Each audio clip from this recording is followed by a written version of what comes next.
again, and happy Friday the 13th. Time to return to the franchise, starring everybody's favorite hockey mask wearing retarded zombie, Jason Voorhees. Death wears many different masks, but pure evil wears only one.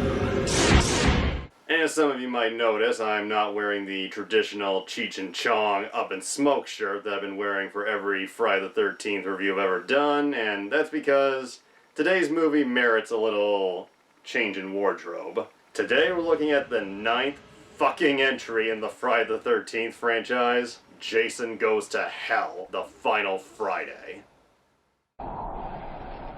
Disappointed! While Part 8, Jason Takes Manhattan, was definitely sillier and a bit of a departure from what the series was usually known for, it was still a reasonably well-made film, and I actually really enjoyed it. It's definitely one of those guilty pleasure type of movies.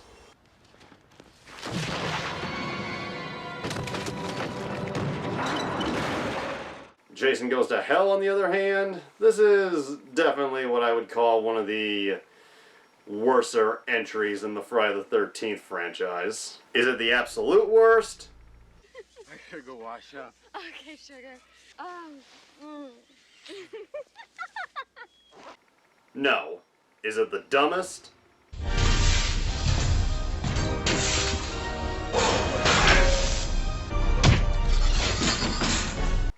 No.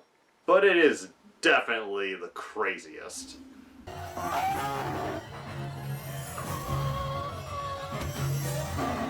Seriously, if you thought Part 7 with the psychic bitch was crazy, then take a step back, because this movie makes that film look fucking sane in comparison.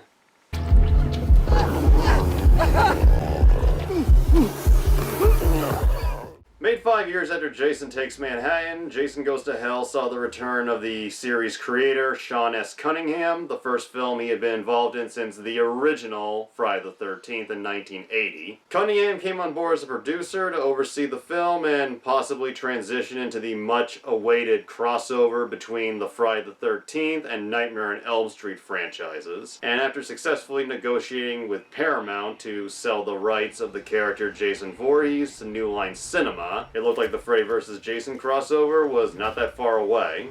However, Paramount still maintained the rights to the name Friday the 13th, hence the change in title. And around the time, New Line Cinema had just done Freddy's Dead, The Final Nightmare, so I guess it seemed like a good idea to wrap up these two solo franchises before going into the big crossover that everyone wanted so bad.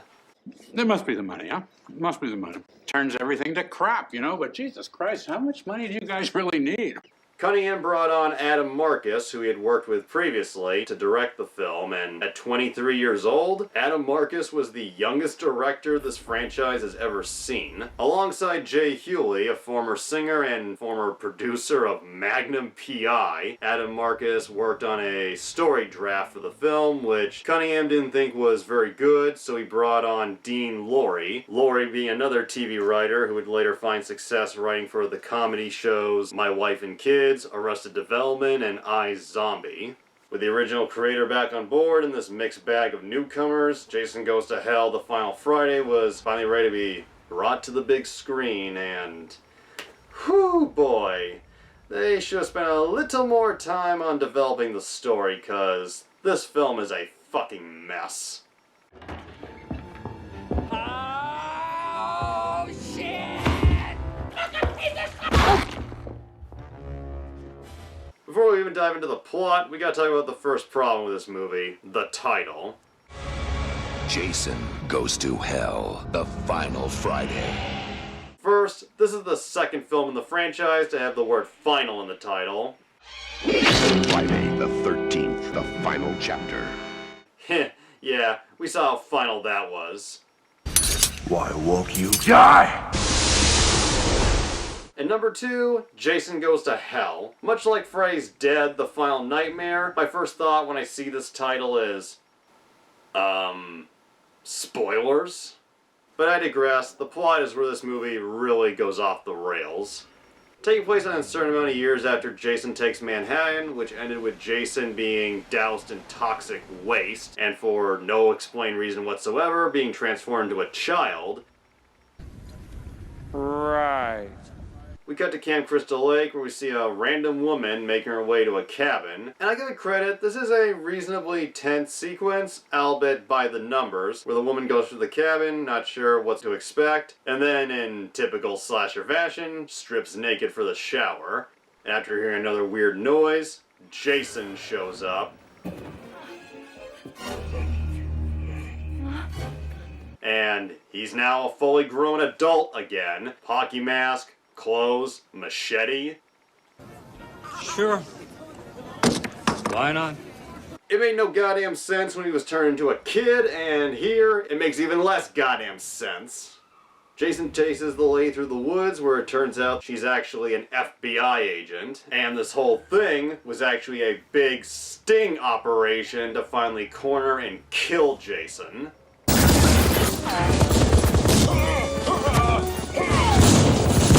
Why the fuck is the FBI trying to take down Jason? Never explained. At least, not in movie form. Apparently there was a limited comic book released around the time of the film that actually explained how Jason got back from New York to Crystal Lake, how he's a grown big-ass adult again, and why the FBI is apparently working to kill Jason, and... This idea probably sounded much better on paper than it does in real life, because, well, the idea of a comic book explaining what happens in between movies is fun and has been done every now and then, I believe. Most moviegoers are probably not going to be interested in buying a limited comic, and if this idea doesn't seem like a good way to inform moviegoers back then good luck trying to find that limited comic 30 years later. Not one of your great thinkers. The FBI unloads all the bullets and ammo they have, and Jason is actually killed.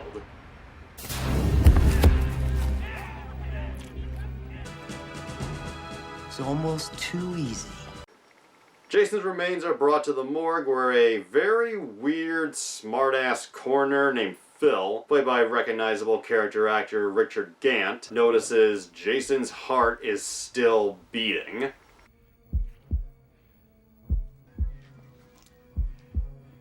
And what does this guy do upon discovering that a severed, burnt heart is still beating?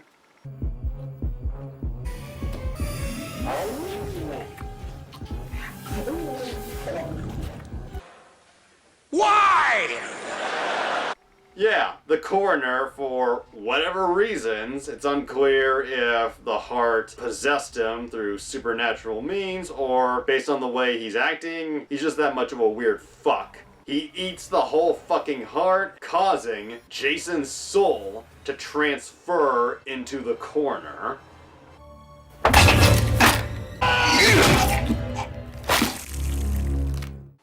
So yeah, this is where the movie really jumps the shark and gets bad.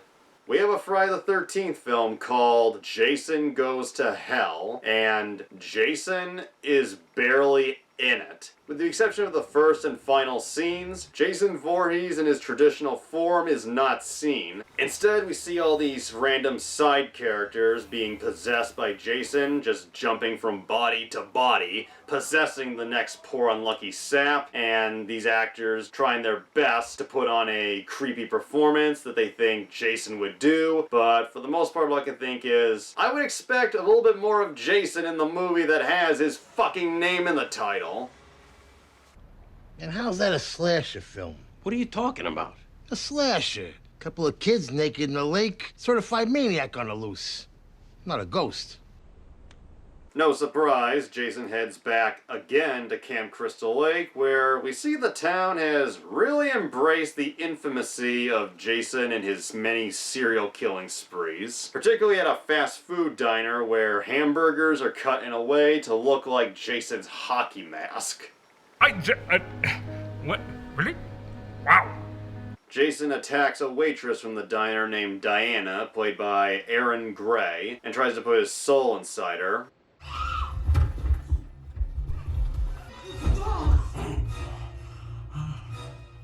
Earlier during the morgue scene, we saw that after Jason possessed the coroner, his reflection in the mirror as he passed by was still his regular rotted self, which I guess was kind of cool. But in the scene with Diana the waitress, we get a really confusing moment where she can see what he looks like.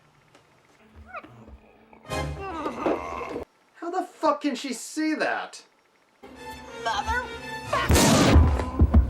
A young man named Steven, played by John D. LeMay, arrives and stops the transfer, but isn't able to save Diana in time. Jason escapes, and Steven, not looking the most innocent, is believed to be Diana's killer, leading to him getting arrested and thrown in jail. While in jail, Steven meets black cowboy bounty hunter Creighton Duke, played by Stephen Williams. Steven, who is the father of Diana's granddaughter, is told by Duke that Diana is Jason's half-sister. Right, okay, people, you have to tell me these things, all right? I'm the boss. Need the info. I can see the writers were borrowing from the Freddy's Dead, the Final Nightmare book of pulling long-lost relatives out of their ass.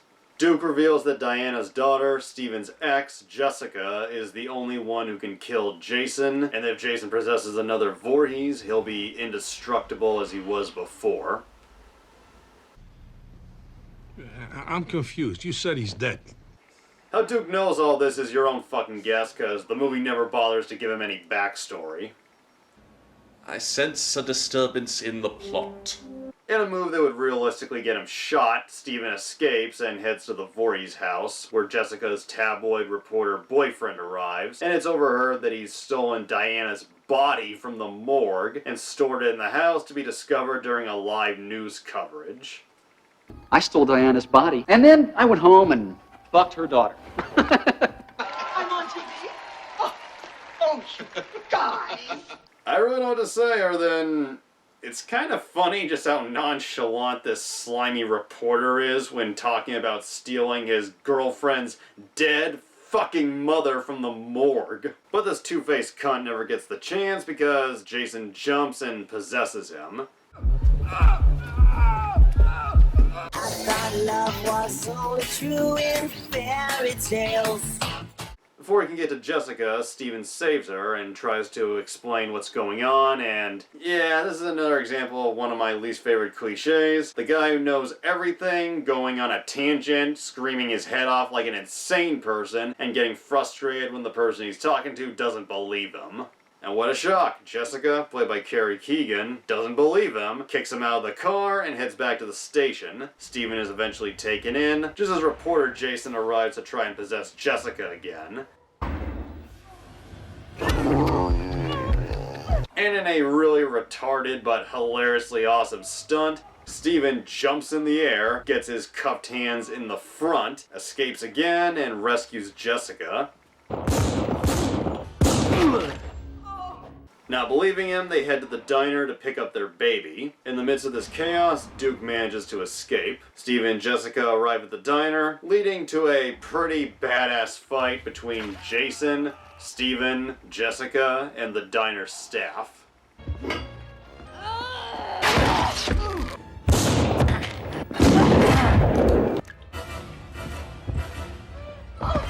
Before we get into the absolutely bonkers ending, I just want to give a few of my thoughts on the three main characters. John D. LeMay as Stephen Freeman. I can't really knock John D. LeMay's acting because it's clear he's doing the best he can. Unfortunately, he isn't given much to work with. Planning on smoking a little dope, having a little premarital sex?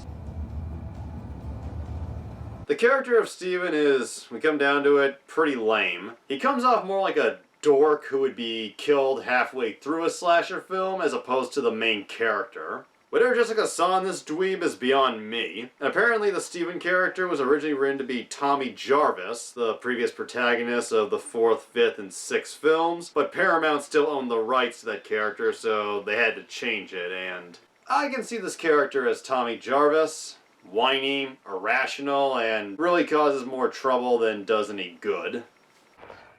Fuck that.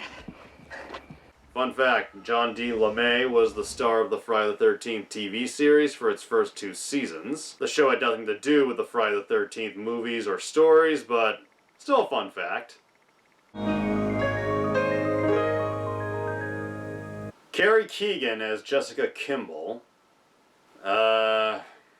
There really isn't much to this character that really stands out. She's just kind of there throughout the film. She has a baby and apparently really bad taste in men. That's all I can really think of to define her. She's not annoying, and the scene where she freaks out on Steven is actually pretty reasonable, and I'll give it this. It is a mostly unintentional, but still a pretty funny scene where she just knocks his ass out of the car. Fucking psycho, you killed my mother! You think I'd let you near my baby? Get away from me!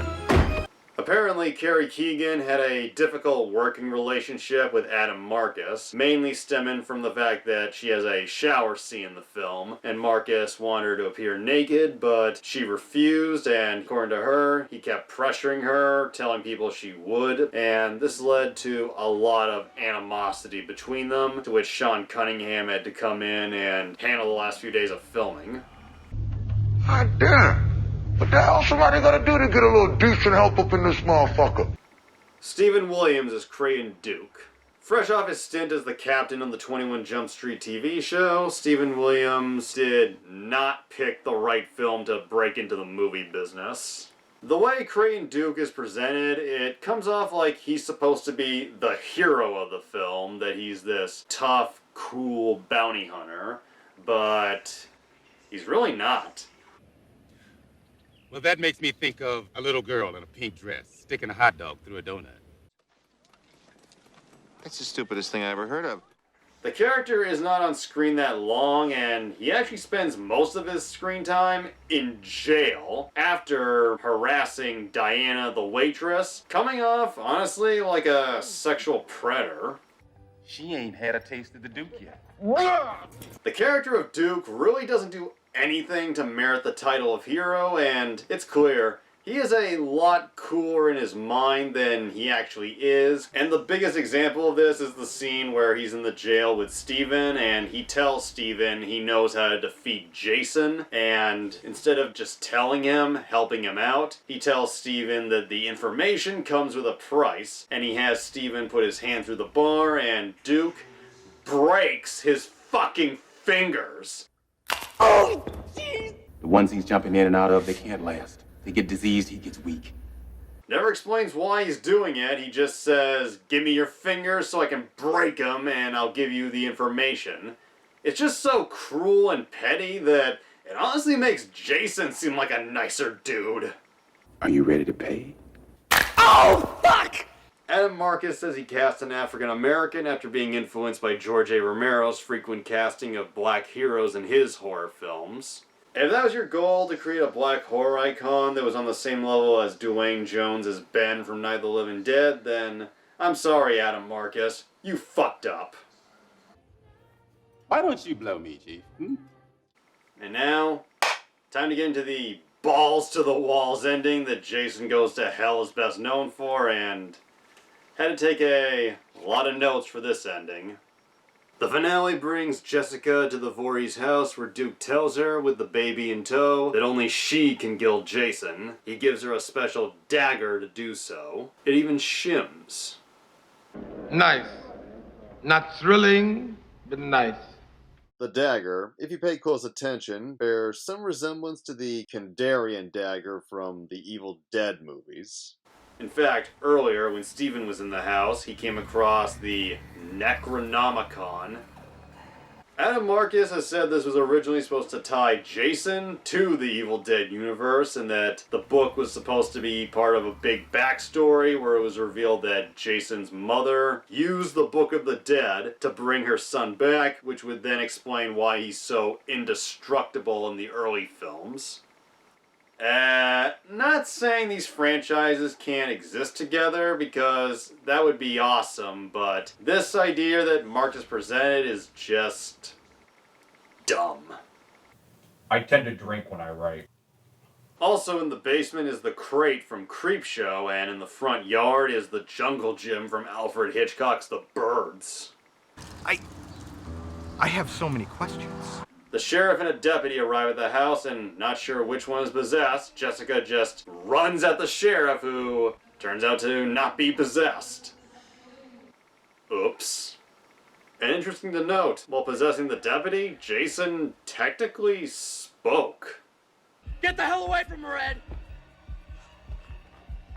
Yeah, it's a real blink and you miss it detail. Probably for the better. Steven shows up and helps save the baby from getting possessed, causing Jason's heart to leave the deputy, crawl into the basement, where we see Diana's corpse, as mentioned earlier. And even though she's dead, Jason's heart possesses her by crawling up inside. Yeah. Oh, that's not right. No.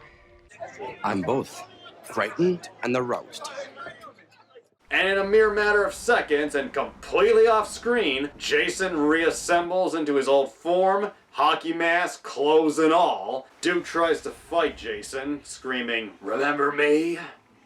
Which would have meant something if they bothered to keep in Duke's backstory that Jason killed his girlfriend many years ago, but they didn't, so the line is just confusing. And going in hand with just how useless he was throughout the majority of the film, Jason kills Duke in a pretty hilarious way.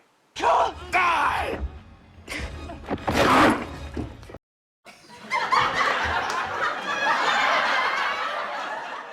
Jason then proceeds to beat the piss out of Steven before Jessica, in her only badass moment of the film, kicks the dagger into Jason's heart. I'll give a point for 1 second of badassery, but it's not enough to make up for a whole film of being just nothing. And this is where the insanity just multiplies 100%. Lightning shoots down from the sky, zombie arms pop out of the ground and literally drag him to hell. Steven almost gets dragged too, but is sadly saved. What the fuck is it? I can't catch a fucking break?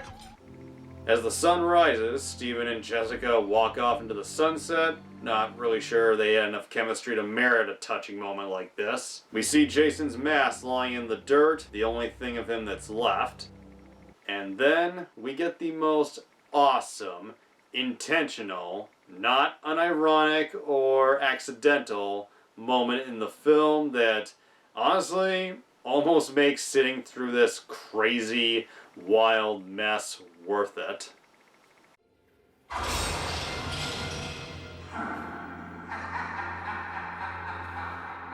We get the first official scene setting up the crossover between Freddy Krueger and Jason Voorhees, and it is a great moment. Unfortunately, due to bad reception and a less than favorable box office, the Freddy vs. Jason movie was put on hold, and we wouldn't get it for at least 10 years. And in that decade gap, we'd get 2 more standalone Freddy and Jason films. On the DVD cover, Fangoria called the ending the most incredible ending they've ever seen. And, not sure I'd call it the most incredible, but yeah, that's definitely a good description, although the fact that that's the quote they went with, that the ending was great, kind of gives you an idea of just how desperate the filmmakers were for a positive sounding quote. Throw me a frickin' bone here. With the soul hopping and the absolute nutsack of an ending, I don't know whether to say the filmmakers were out of ideas or give them a few points for creativity, because it's clear, as bad as it is, they did put some effort into making this story work. Praise from Caesar. Jason Goes to Hell, I guess my biggest problem with it is, despite the crazy storyline, it just, for the most part, feels kind of underwhelming. This is not the one I think of the most, and the plot is way too complicated and just doesn't feel like a Friday the 13th film. With all this supernatural shit, does anybody remember when this series was just about a crazy mother avenging the memory of her potato-headed son? I barely remember it. I feel like I'm taking crazy pills! And technical-wise, the editing is a real hit or miss by David HANDMAN, and the music, which saw the return of original series composer Harry Manfredini, sadly just doesn't deliver.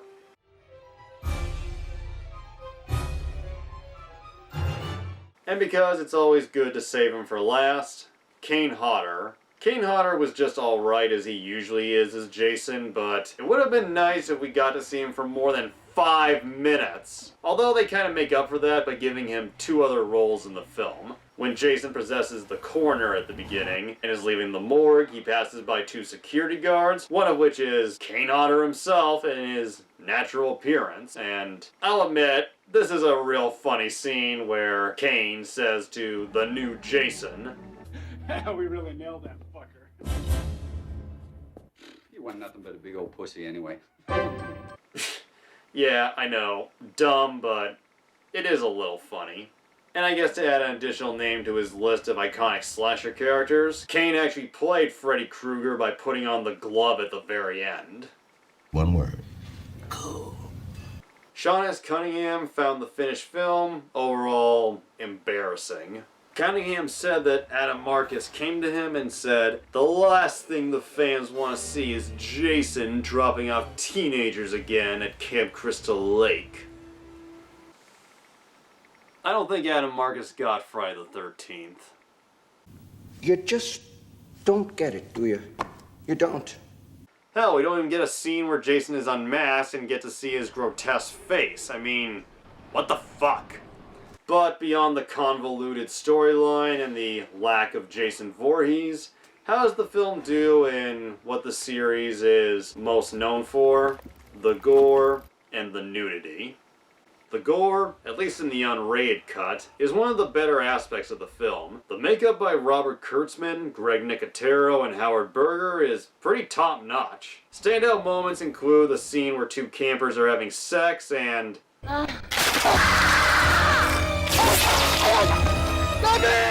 the diner massacre and the death of a deputy named Josh after Jason finishes possessing his body, which is a wonderfully cruel and gruesome way to go. The sex and nudity is also pretty good, pretty graphic too. At the end, the sex scene in the tent really stands out. We get some great nudity from both actors who apparently used to be a couple but broke up shortly before they got cast in this film. Awkward. Jason Goes to Hell is also notable for having the most amount of male nudity in the Friday the 13th franchise, which came about because Adam Marcus felt that all the primary and excessive female nudity in the previous Friday the 13th films was sexist, which is interesting to hear considering the apparent antagonism that became between him and Carrie Keegan over her refusing to appear nude. But anyway, as a result, Marcus put in a lot more male nudity than the series was usually known for to even it out, which, yeah, I like that. I'm a fan of showing more male nudity in film. I feel like they do show a lot more women than usual, and not that I don't like that, but I do think there should be a lot more naked men in movies, because I like to see it all. Although there is one bit of male nudity in this film that is just weird. Before transferring from the coroner to the deputy, Jason takes the deputy, strips him naked, and ties him down, dabbing his face with cream and shaving off his facial hair so when he possesses him, he's clean shaved.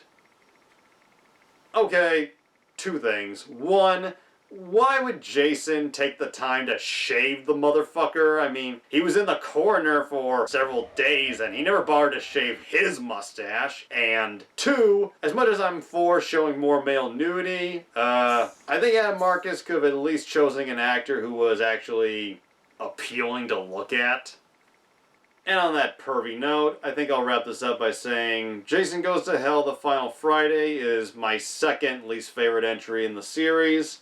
I don't particularly hate it, but I don't love it either. Along with Part 5, A New Beginning, it's a film I could gladly skip in this franchise because there's a lot more fun entries in the series, one of which will be the next one.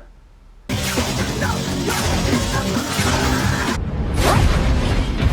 hell is going on? Jason Voorhees, that's what's going on! If you're a die-hard Friday fan, then of course you're gonna see it, but not really a film I'd recommend. Either way, hope everybody has a happy Friday the 13th, and thank you for watching.